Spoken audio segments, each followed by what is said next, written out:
You all saw the video of the commissioning. They said 30 kilometers. First of all, I expected that the president would be on the road alongside the minister.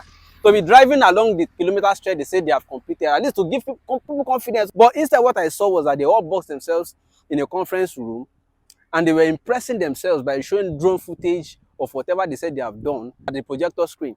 But I am here on the road now, 3rd of June, 5 days after that ceremony. I am here to show you that the 30 kilometers they claim that they have done. The highway already has 30 kilometers completed, nearly 20 kilometers from Victoria Island eastward towards Lekki Corridor, and nearly 10 kilometers from Eleko heading westward.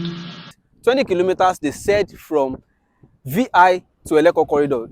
The remaining 10 kilometers they said from Eleko inward. Gentlemen and ladies, I am at chainage 41.230 kilometers and Eleko junction is chainage 47.5. If you do the subtraction, apart from my odometer showing 6 kilometers and a little above it, because I drove in through a community road, this chainage is showing at this point where I am standing chainage 41.230. If you do the math, what you have is 6.2 something kilometers. That simply means that the claim that they have completed 10 kilometers from Eleko into this place is not true.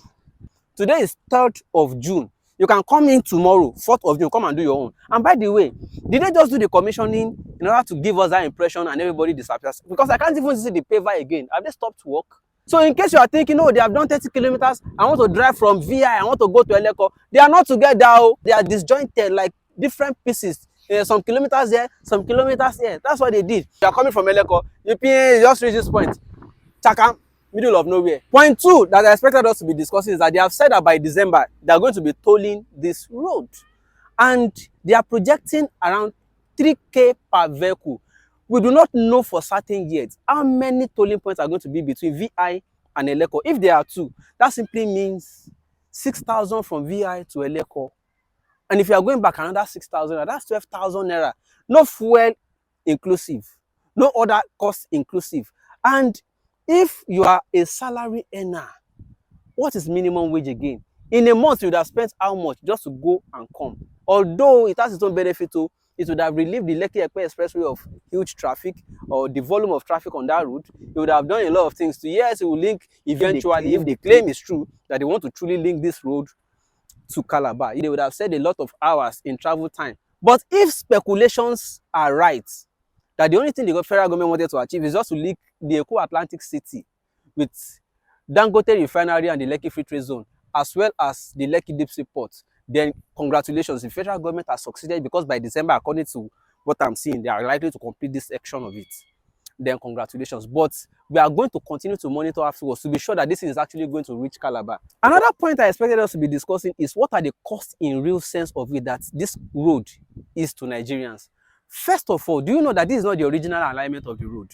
The original alignment of the road is actually inside. You can see the forest. Yes, the original alignment is there. So they use the original alignment to claim land inside that forest, and it is still there. And they realigned the road to this place. Do you know how many people, estate investors, who bought land here, including homeowners, those whose retirement savings were used to buy portions of land here, that they have to move? They were swept completely off. Some of them started protesting at the time. At the point, we didn't hear from some of them again. Some of them fell sick. Some of them developed high blood pressure. Some of them, I don't even hear from them again. I don't know whether they are still alive. And for those who even got compensation, somebody told me he got 1% of the value of the property from where it was displaced. And if you recall, there's still a woman that till today, she is still protesting. That woman, for context, is the one that Minister Dave Umahi asked security to throw out from the security lately. Till today, I still see some of her videos coming up once in a while where she's still pleading with President Bola Ahmed Tinubu, saying, I'm a party member, I mobilized for you in the diaspora, I do a lot of things, blah, blah.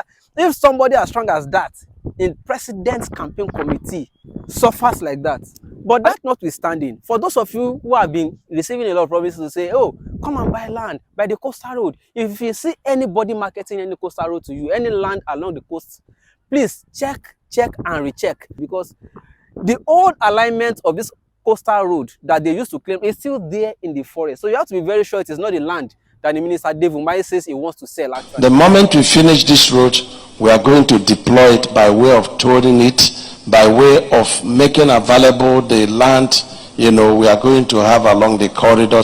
By my speculation, they are going to be selling to banks, filling stations, hotels, and other service outlets. Because of security risk along such highway, I want to hope that there will be sufficient number of police stations as well as military barracks in order to be able to give people some safety and confidence. And lastly, I want to ask, why is it that lately all the roads that they are constructing in this country, there will be no shoulder?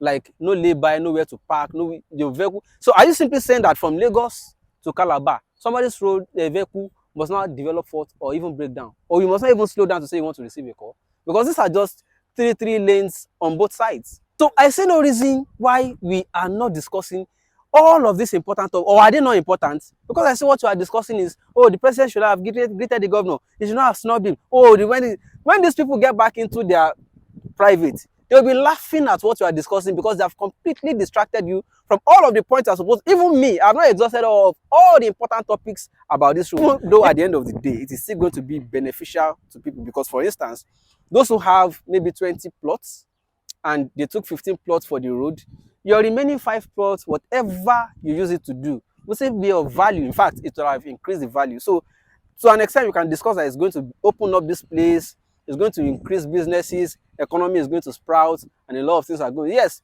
overall, it's a laudable project, but we have to be discussing other impact it is going to have. Was there even a proper environmental impact assessment, and where are the reports? I'm just trying to avoid the anyhowness of things in this country, but it is what it is.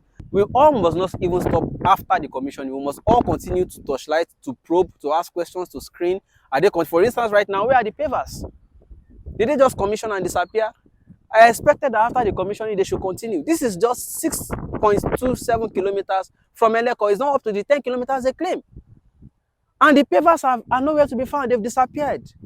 Let us focus on the real issues and discuss important subjects around every topic they throw at us. Instead of, oh, the president should have greeted the governor. He didn't greet him well. That was a snub. A whole governor. Your mouth like a poor.